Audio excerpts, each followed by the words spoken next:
share ko lang sa inyo mga boss kung paano i-factory reset itong signal box. Kahapon kasi mga boss, mayroon nagtanong bakit daw kulang ang kanilang channel, walang viewing yung ibang channel.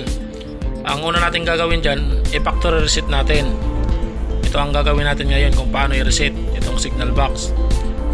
Ang isa rin dahilan kung bakit kulang ang ating channel, kapag mababa ang signal quality ng ating signal box, signal percent, yun din ang dahilan kung bakit kulang ang ating channel. Ngayon kung maayos naman ang antenna, maayos naman ang iyong signal box, ang kanyang quality okay naman, tapos kulang ang channel, ang gagawin natin dyan, i-factory reset muna natin.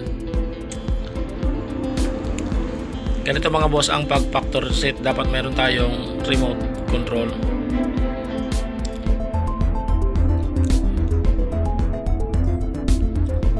I-press natin itong menu. Tapos ilagay natin sa system. I-press natin dito. Tapos ilagay natin sa factory default. I-press natin itong sa baba. Sunod, i-press itong OK.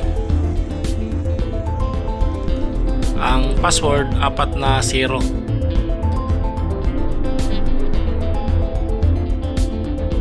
Tapos ilagay sa OK. Tapos i-press natin ulit ang OK. Ayan. Nag-update na. Hintayin lang natin mag-download ng channel.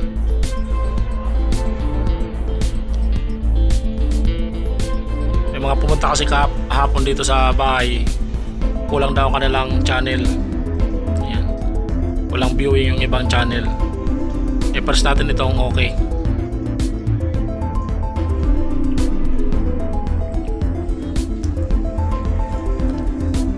Ayan, 85%. Dapat mga boss ang ating signal quality 85.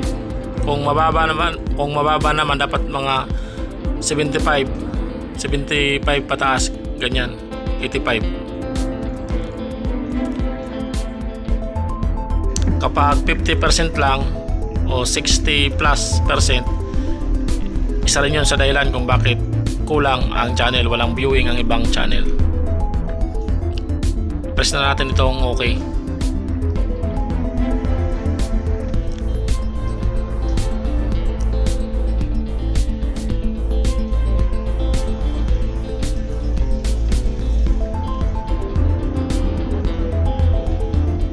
Hintayin lang natin mag 100%.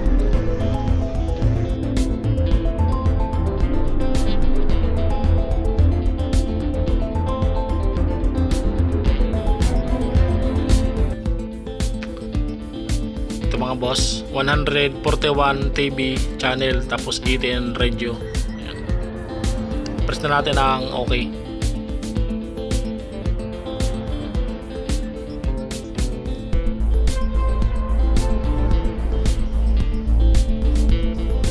Ayan, ganyan lang pag factory reset. I-press mo lang sa menu, tapos system, factory default, password 4 na 0.